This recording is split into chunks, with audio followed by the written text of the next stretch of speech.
जो लोग लंबे समय से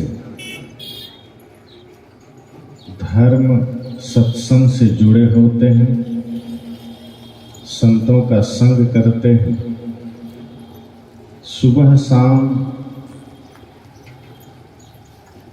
स्तुति प्रार्थना करते हैं, पाठ करते हैं, सत्संग करते हैं, उनके मन में भी कुछ सवाल होते हैं। कई बार ऐसा होता है कि लोगों के मन में सवाल आता है कि हम इतने समय से सत्संग करते हैं फिर भी कोई लाभ क्यों नहीं हुआ। हम 10 साल से पूजा कर रहे हैं फिर भी कोई फल क्यों नहीं मिला।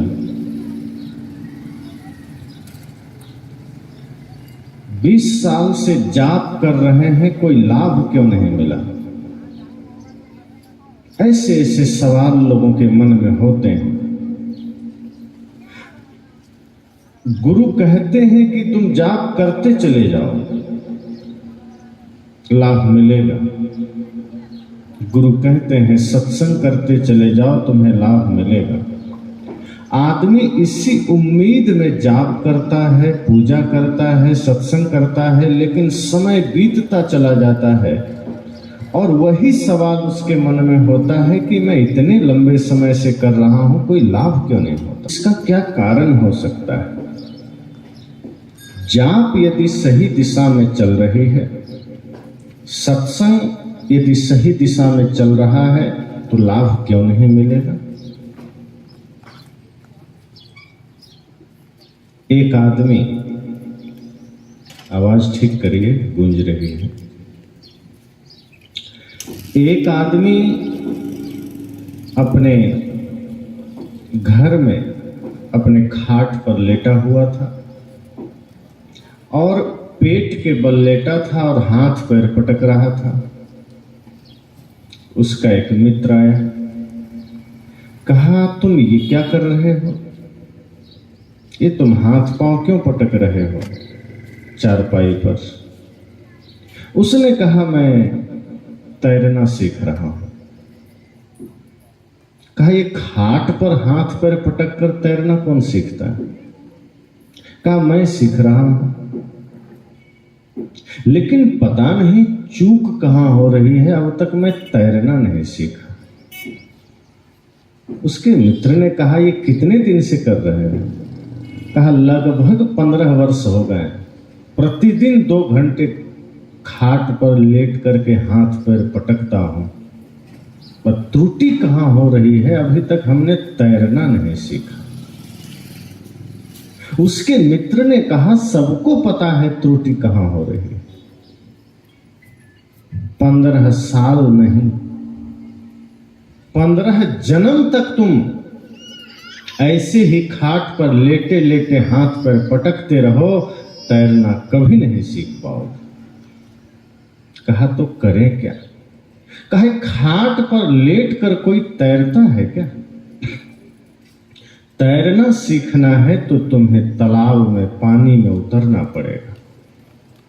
तुम तालाब में यही प्रक्रिया करो तो शायद तुम तैरना सीख जाओगे। उस व्यक्ति ने कहा मैं जब तक तैरना सीख नहीं लूंगा मैं पानी में उतरूंगा नहीं। उसके मित्र ने कहा यह तो और असंभव की बात है।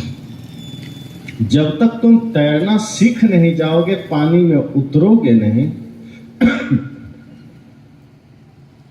तो ये भी समझ लो कि तुम जीवन में कभी तैरना सीख ही नहीं पाओगे, क्योंकि पानी में उतरे बिना कोई तैरना सीख नहीं सकता। अगर तुम कहते हो कि मैं तैरना पहले सीखूंगा तब पानी में जाऊंगा, तो तुम सीखोगे कब।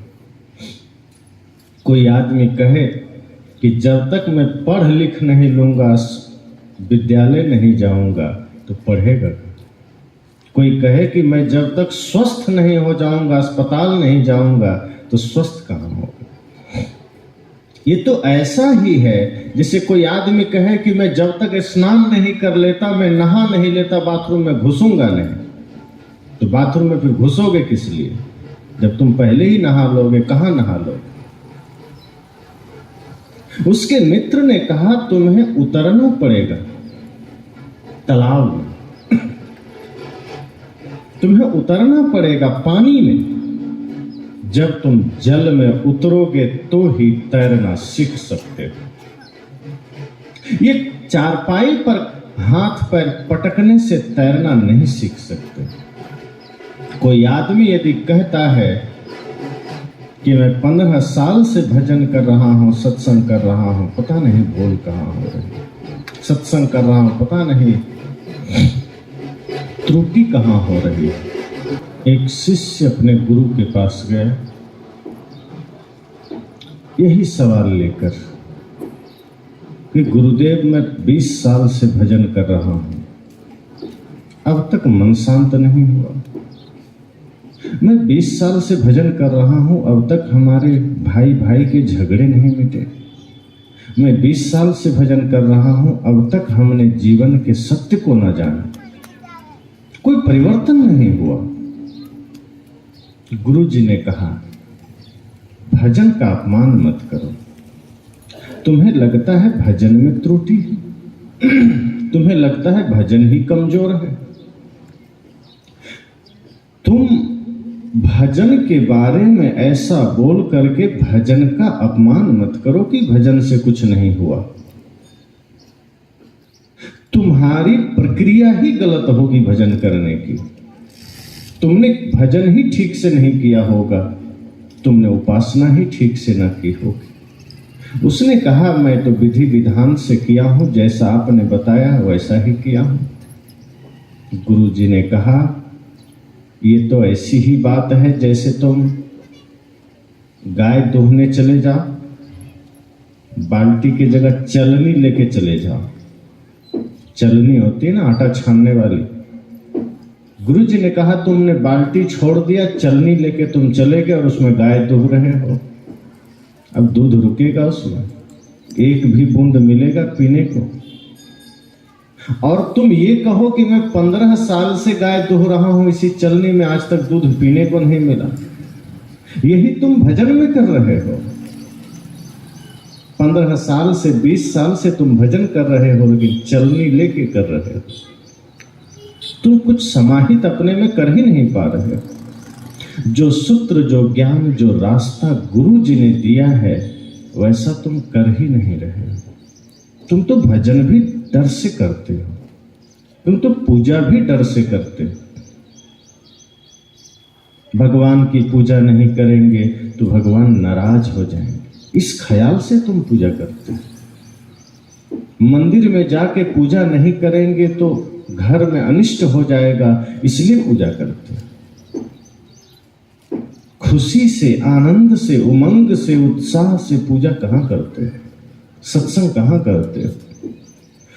साहब ने कहा है मन की तरंग मार लो बस हो गया भजन, आदत बुरी सुधार लो बस हो गया भजन। यदि मन की तरंगों को मार लेता, अपनी बुरी आदतों को सुधार लेता, भजन हो जाता। तुमने भजन सिर्फ गाया है, तुमने भजन को सिर्फ गुनगुनाया है, और वो भी कभी कभी अपने आचरण को तुमने ठीक नहीं किया। तो 20 साल से भजन करो, चाहे पूरे जीवन भजन करो, यदि भजन करने का तरीका ठीक नहीं है तो जीवन में कोई बदलाव नहीं आएगा। 20 साल से ध्यान करो, तरीका ठीक नहीं है तो मन शांत नहीं होगा। अगर भजन का तरीका ठीक हो जाए तो मन शांत भी होगा, जीवन में परम आनंद भी होगा। लेकिन भजन ठीक नहीं है, सत्संग ठीक से नहीं करते। सत्संग करते हैं, सत्संग स्थल में बैठते हैं और यहाँ से जाते ही सत्संग को यहीं छोड़ देते हैं। कहाँ सत्संग होता है? बहुत से लोग पूजा के नाम पर, धर्म के नाम पर, भजन के नाम पर पाप ही तो करते हैं। एक व्यक्ति आया, उसने कहा हम भगवान शिव के भक्त हैं। हमने कहा कहा इसलिए हम जैसा जैसा भगवान शिव करते थे वैसा हम भी करते हैं। हमने कहा क्या करते थे? उस व्यक्ति ने कहा भगवान शिव गांजा पीते थे, हम भी गांजा पीते हैं। उसने कहा भगवान शिव भांग खाते थे, हम भी खाते हैं। हमने कहा भगवान शिव गांजा पीते थे, किसने कह दिया? कम से कम खुद गांजा पीते हो, भगवान को तो दोष मत दो। भगवान कहीं गांजा पीते हैं? मांस मदिरा का सेवन भगवान करते हैं? नशा करते हैं भगवान? अपनी जिह्वा लंपटता के कारण तुम भगवान को दोष दे रहे हो। कितनी नीचता है तुम्हारे अंदर। अगर भगवान शिव नशा करते तो उनके बच्चे गणेश होते क्या, जो प्रथम पूज्य हो गए? उनके बच्चे कार्तिकेय होते। लोग उसने कहा हमारे गुरु जी ने बताया कि शिव जी गांजा पीते हैं। हमने कहा चलो तुम्हारी बात मान भी लेते हैं। वैसे भगवान शिव कभी नशा नहीं कर सकते, तो परम योगी हैं, वो तो दूसरों को भी नशा से मुक्त करना चाहते हैं। लेकिन मैंने फिर भी मान लिया, चलो क्यों गांजा पीते थे तो तुम गांजा पीते हो। वो तो जहर भी पिए थे, तुमने कभी पिया है? उसने कहा मर जाएंगे। हम कहे तो गांजा काहे पीने शुरू कर दिया? भगवान शिव तो गले में सांप भी रखते थे, तुम भी रखो। वो तो कैलाश की चोटी पर बैठते थे, तुम काहे महल के पीछे भाग रहे हो, गाड़ी के पीछे भाग रहे हो? वो तो बैल पर चलते थे, तुम बैल नहीं मिलता कुत्ता पर बैठ के चलो, काहे भाग रहे हो गाड़ी के पीछे? बिच्छू को वो बांध के रखते थे, तुम भी रखो। मरघट में मुर्दे का राख लपेटते थे, तुम तो स्नो पाउडर लगा रहे हो, ब्यूटी पार्लर जा रहे हो। तो भगवान से नकल भी करना, सिर्फ गांजा का नकल जो कभी वो पीते नहीं थे। तुमने पूजा को बिगाड़ दिया, भजन बिगाड़ दिया, भगवान की भक्ति को बिगाड़ दिया। और भगवान के नाम पर न जाने कितने छल चलते हैं, कितने पाखंड चलते हैं। आदमी कहता है मैं हनुमान जी का भक्त हूं, मैं उनका भजन करता हूं। कैसा भजन है भाई हनुमान जी का? हमने देखा है जो लोग कहते हैं मैं हनुमान जी का भजन करता हूं, वे लोग हनुमान जी से कोई ज्यादा मतलब नहीं रखते। घर में होता है तो फिल्मी गाना सुनता है आदमी, हनुमान जी का भजन नहीं सुनता। बाजार में भी हनुमान जी का भजन नहीं सुनता, फिल्मी गाना सुनता है। ऑफिस में भी फिल्मी गाना सुनता है। हनुमान जी का भजन कब सुनता है? जब वो मरघट में जाता है, डर लगने लगता है, तब हनुमान जी का भजन सुनता है। जय हनुमान ज्ञान गुण सागर, जय कपीस तुम्हें लोक उजागर। आदमी इस मंत्र का जाप भी तब करता है जब उसे डर लगता है कि कहीं भूत न पकड़ ले, कहीं प्रेत न पकड़ ले, तब हनुमान जी याद आते हैं। बाकी समय हनुमान जी की याद कहाँ रहती? आदमी कहता तो है हम हनुमान जी के भक्त हैं, लेकिन जब तक डर नहीं है तब तक हनुमान जी से कोई मतलब नहीं है। जब तक डर नहीं है तब तक राम जी से कोई मतलब नहीं। आदमी भक्ति भजन भी डर से करता है, भय से करता है कि भूत पकड़ लेगा, रोग आ जाएगा, नरक में जाना पड़ेगा, ये हो जाएगा, वो हो जाएगा। इस भय से आदमी भजन करता है, प्रार्थना करता है। संतों ने कहा यदि तुम भय से भजन करोगे, भय से प्रार्थना करोगे, तो लाभ कैसे मिलेगा? स्वार्थ से कुछ भी नहीं मिलता। जिस दिन निस्वार्थ भाव से भजन करने लग गए, जिस दिन बिना कामना के पूजा करने लग गए, उसी दिन उसी क्षण लाभ मिलना शुरू हो जाएगा। इसलिए संत ने, गुरुजी ने अपने शिष्य से कहा कि तुम 20 साल से भजन कर रहे हो और तुम कहते हो कि मुझे लाभ नहीं मिला, तो तुम्हारा भजन कामना से ग्रसित है, तुम्हारा भजन स्वार्थ से पूर्ण है। तुम स्वार्थ पूर्वक भजन कर रहे हो। नारद जी राम जी से मिलने आ गए। द्वार पर हनुमान जी खड़े थे। हनुमान जी का स्वभाव बड़ा विनम्र और ज्ञानी। जितनी शक्ति उनके पास थी, जितना ज्ञान उनके पास था, उतनी ही विनम्रता उनके पास थी। हनुमान जी पूरे सृष्टि में एक गजब उदाहरण है कि जिनके पास इतनी अपार शक्ति हो, इतना अपार ज्ञान हो, वो विनम्रता की प्रतिमूर्ति हैं, हमेशा हाथ जोड़े खड़े रहते थे। आदमी के पास तो थोड़ी सी दौलत और थोड़ी शक्ति आ जाए तो आकाश में उड़ता है। हनुमान जी के पास तो शक्ति इतनी अतुलित बल धामा, कहा है उसका बल को कोई तुलना नहीं कर सकता, लेकिन विनम्रता कितनी।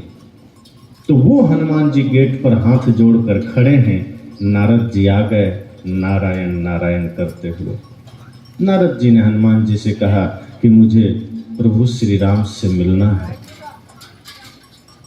हनुमान जी ने कहा थोड़ी देर रुक जाइए, अभी भगवान एक लिस्ट बना रहे हैं। नारद जी ने कहा भगवान कौन सा लिस्ट बना रहे हैं? हनुमान जी ने कहा राम जी अभी एक बही खाता लिख रहे हैं, रजिस्टर बनाए। कहा राम जी कोई बिजनेस शुरू कर दिए क्या? हनुमान जी ने कहा प्रभु का तो बिजनेस ही अलग है, उनका तो अलग ही मामला है। नारद जी ने कहा हनुमान जी कुछ तो बताइए, राम जी क्या कर रहे हैं अंदर? हनुमान जी ने कहा प्रभु एक रजिस्टर बना रहे हैं, उन भक्तों का नाम लिख रहे हैं जो राम जी को सबसे ज्यादा याद करते हैं, जो राम जी को सबसे ज्यादा नाम जपते हैं। राम जी उसी का लिस्ट बना रहे हैं। नारद जी ने झट से कहा तब तो मेरा नाम एक नंबर में होगा, क्योंकि मैं ही तो उनका सबसे बड़ा भक्त हूं। मैं तो हमेशा नारायण नारायण करता हूं, मेरे से बड़ा भक्त उनका दूसरा कोई नहीं होगा। ध्यान दीजिए, अगर आप भक्ति करते हैं और भक्ति में अहंकार आ गया, वो भक्ति फिर किसी काम की नहीं। नारद जी ने कहा मेरा नाम एक नंबर में होगा। हनुमान जी ने बड़ी विनम्रता से कहा हो सकता है आपका नाम एक नंबर में होगा, क्यों नहीं होगा, आप तो बड़े भक्त हैं। नारद जी की तो उत्सुकता बढ़ गई कि कब हम रजिस्टर देखें, हमारा नाम एक नंबर में होगा कि नहीं होगा। पर मन में हो भी रहा है कि होना तो चाहिए ही, मेरे से ज्यादा राम जी को कौन याद करता है, मेरा ही नाम एक नंबर में होगा। यह सोचकर नारद जी एकदम व्याकुल हो रहे हैं। फिर कहते हैं जान लीजिए हनुमान जी, मेरा नाम राम जी के रजिस्टर में एक नंबर में होगा और आपका 2 नंबर में होगा। हनुमान जी ने कहा मैं तो इस लायक भी नहीं हूं कि रजिस्टर में मेरा नाम प्रभु लिख सके, हम तो बस द्वार पर सेवा में खड़े हैं, यही मेरे लिए बहुत है।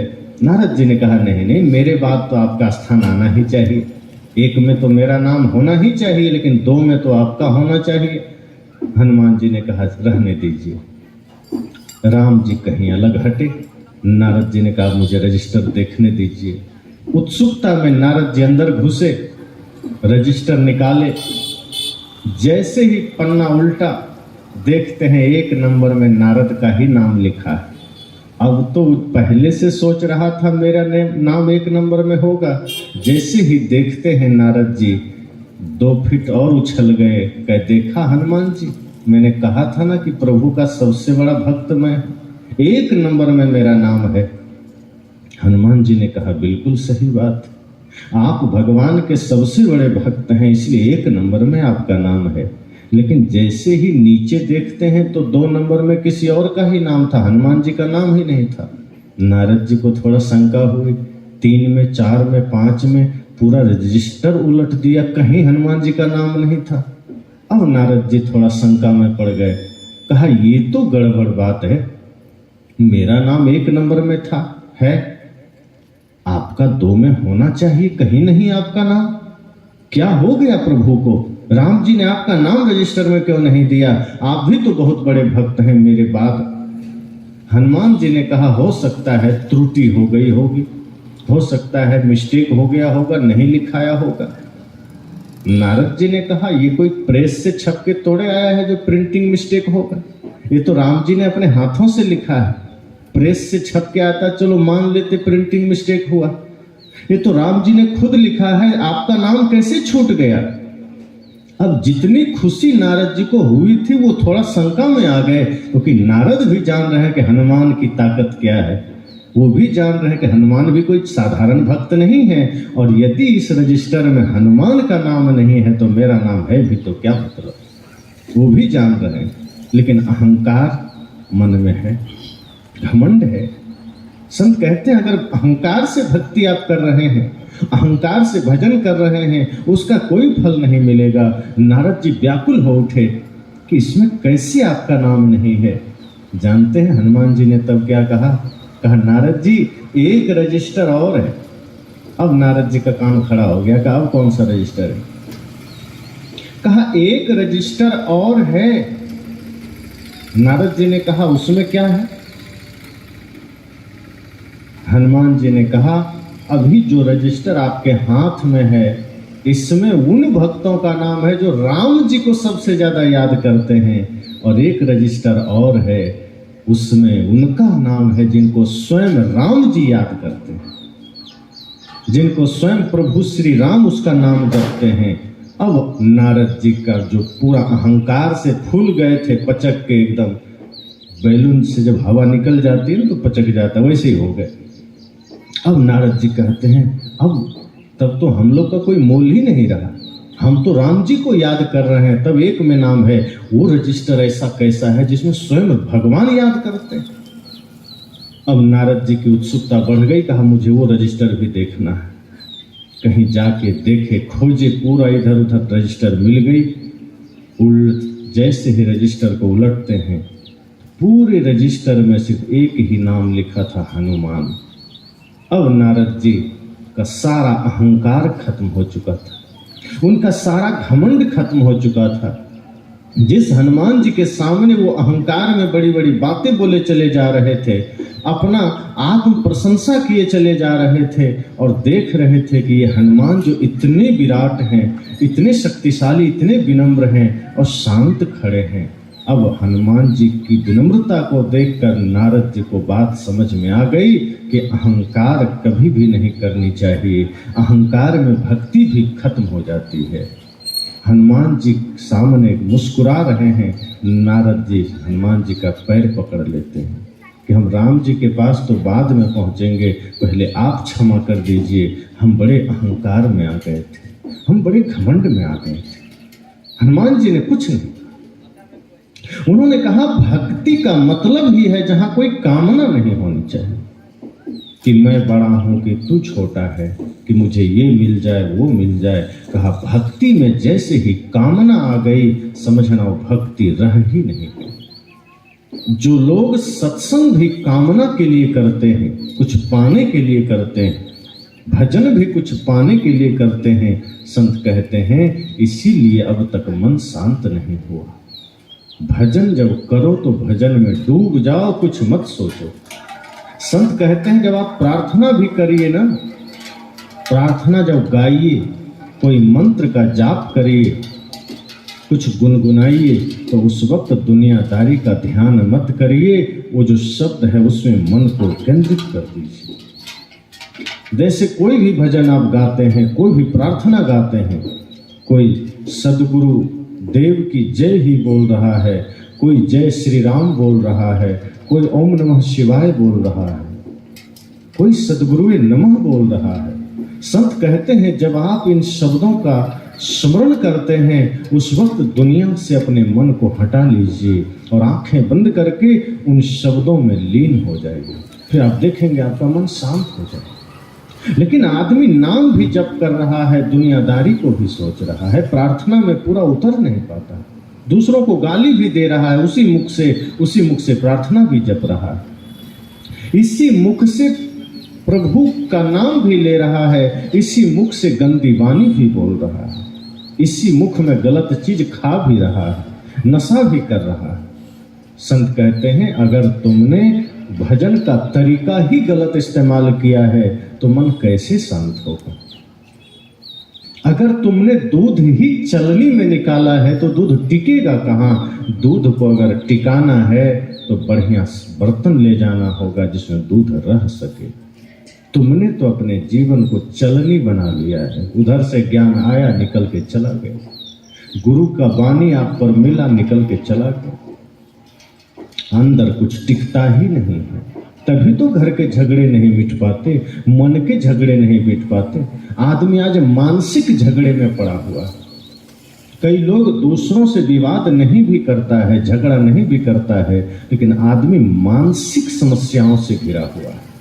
आज हर आदमी का मन झगड़े में लगा हुआ है।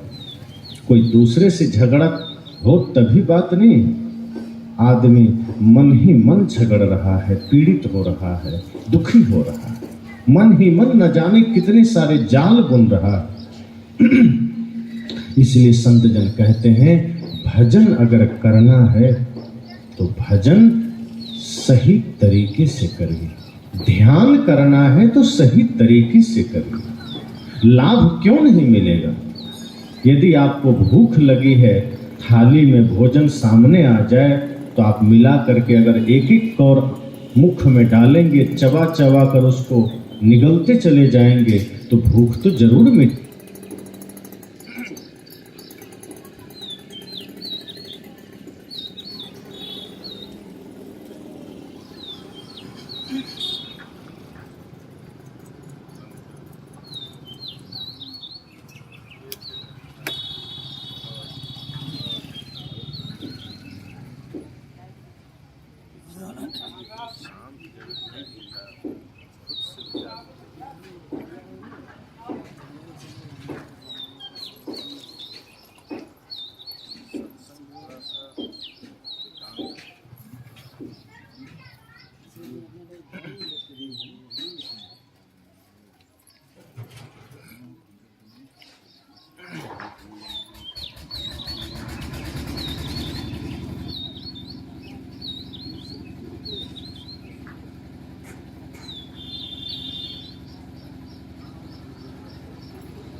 तो इसलिए सत्संग ऐसा हो जो हमें ये न कहना पड़े कि हम सत्संग करते हैं फिर भी जीवन में बदलाव नहीं आया। इतनी तन्मयता से करिए कि 2 मिनट भी सत्संग में इतना बढ़िया से रुक जाइए कि वो 2 मिनट का सत्संग आपके जीवन में बदलाव ले आवे। प्रार्थना 2 मिनट ही करिए, पूजा 2 मिनट ही करिए, 2-2 घंटे नहीं, मौका है मत करिए। 2 मिनट ही करिए, इतना डूब जाइए उसमें कि वो 2 मिनट का सत्संग, 2 मिनट की पूजा आपके जीवन को खूबसूरत बना दे, आनंद से भर दे। लेकिन हम घंटों पूजा करते हैं, ध्यान यहाँ का वहाँ होता है, स्वार्थ की पूजा है, कामना की पूजा है। भगवान से भी हम स्वार्थ ही रखते हैं। मंदिर जाते हैं, पहले ही स्वार्थ लेकर जाते हैं कि हम आपकी पूजा करने आए हैं, बेटे को जरा ध्यान रखना, मैट्रिक में पास करा देना। आपकी पूजा कर रहे हैं, 1 किलो लड्डू हम ज़्यादा चढ़ा देंगे, भगवान कृपा करना मेरे भाई को नौकरी मिल जाए, बेटे को नौकरी मिल जाए, कृपा करना धन और बढ़ जाए। यही कामना लेके मंदिर में हम प्रार्थना करते हैं। प्रार्थना भी तो सौदेबाजी हो गई। और जहां प्रार्थना में सौदा आ गया, जहां सत्संग में व्यापार आ गया, वहां कुछ नहीं मिलता। फिर आप 40 साल से भजन करते हैं कि 80 साल से करते हैं, अंत में आपको लगेगा कि इतने दिन से पूजा के बाद भी कुछ मिला ही नहीं, इतने दिन के प्रार्थना के बाद भी कुछ मिला ही नहीं। लेकिन जैसे ही आप निष्काम भाव से पूजा करेंगे, निश्चल भाव से पूजा करेंगे, कामना रहित होकर पूजा करेंगे, सत्संग करेंगे, उसी क्षण जीवन में आनंद की प्राप्ति हो जाती है, उसी क्षण जीवन में परम आनंद की प्राप्ति होती है। आप एक बार मंदिर में इस भाव से खड़े हो जाइए कि हे प्रभु, मुझे आपसे कुछ नहीं चाहिए, व्यक्तिगत कोई स्वार्थ नहीं है आपसे। मंदिर में खड़े होइए, गुरु के सामने खड़े होइए, हाथ जोड़कर बस इतना ही कामना करिए, इतनी शक्ति हमें दे न दाता, मन का विश्वास कमजोर होना, हम चले नेक रास्ते पे हमसे भूल कर भी कोई भूल होना, इतनी शक्ति हमें दे न दाता, मन का विश्वास कमजोर होना। इस भाव से आप प्रार्थना करिए, भजन करिए, पूजा करिए, सत्संग करिए कि हमें बाहर कुछ नहीं चाहिए। न हनुमान जी ने कुछ चाहा, न माता सबरी ने चाहा, न विदुर जी ने चाहा। जो भी श्रेष्ठ भक्त हुए हैं उन्होंने कोई संसार की कामना ही नहीं की। जिस दिन आप भी ये संकल्प ले लेंगे कि मुझे कुछ नहीं चाहिए, हे प्रभु, हे सद्गुरु, अगर कुछ देना है तो मन में इतनी शक्ति दे देना, इतना विश्वास दे देना कि हम सही मार्ग पर चल सकें और किसी रोते को हंसा सकें, किसी भूखे को भोजन करा सकें, किसी प्यासे को पानी पिला सकें, किसी जरूरतमंद अगर कोई भिक्षुक द्वार पर आ जाए तो यह मान कर कि मेरा मुझ में कुछ नहीं, जो कुछ है सो तोर, तेरा तुझको सौंपता क्या लागत है मोर। इस भाव से हम उसको कुछ दे सकें। अगर किसी भिखारी को आप कुछ देने जा रहे हैं, ये मत सोचिए कि मैं कुछ दे रहा हूं, मैं इस पर एहसान कर रहा हूं। ये सोचिए कि इसकी बड़ी कृपा हुई जो आज ये मेरे सामने आया, मुझे एक पुण्य करने का मौका दिया, मुझे एक धर्म करने का मौका दिया। आपने कोई एहसान नहीं किया है, एहसान तो उस भिखारी ने आप पर किया है जो आपको एक धर्म का मौका दिया। क्या है मेरा, क्या लेकर आए थे, सब तो यही रह जाएगा। हम तो माध्यम बनते हैं कुछ देने का, और अगर हम निष्काम भाव से कुछ देते हैं फिर वो जीवन में सदैव आनंद का कारण बनता है। इसलिए इसी तरह से हम सब भी चेष्टा करें, भजन ऐसा ही हो जिसमें कोई स्वार्थ ना हो। मन की तरंग मार लो, जो मन में जो तरंग उठ रही है नफरत का, मन में ईर्ष्या की जो तरंग है, मन में कामना की जो तरंग है, मन में छल का जो तरंग है, संत कहते हैं इसको मार। बस भजन हो गया, उसके बाद पूजा हो गई। आप मंदिर में जाओ, वहां जिस विधि से आपको पूजा करनी करो, कोई बात नहीं, लेकिन जब बाहर लोगों से मिलो तो सब में उसी परमात्मा को देखो, माता पिता में उसी परमात्मा को देखो, पड़ोसियों में उसी परमात्मा को देखो। आपकी पूजा हो गई। आप भगवान को भोग लगाने जा रहे हैं, रास्ते में कोई भूखा मिल जाए, वो भोग आप उस भूखे को दे दीजिए, ये मानकर कि साक्षात परमात्मा ही मिल गए हमें, आपकी पूजा हो गई। लेकिन आप साक्षात परमात्मा मिल जाए तो उसे ठुकरा देते हैं और वहां जाके चढ़ा देते हैं। तो भजन में यही त्रुटियां चल रही है। इसलिए चेष्टा करिए सच्चा भजन हो सके, सच्ची पूजा हो सके, सच्चा सत्संग हो सके। जिस दिन ये सारी चीजें हम बढ़िया से करने लगेंगे, श्रद्धा और भक्ति पूर्वक करने लगेंगे, सब लाभ मिल जाएगा। तो आज के इस सत्र में इतना ही। दूसरा सत्र की घोषणा भी आपको की जाएगी, पुनः आप सब उपस्थित होंगे और अन्य विषयों पर जैसे कि भी हमने भजन पर चर्चा किया।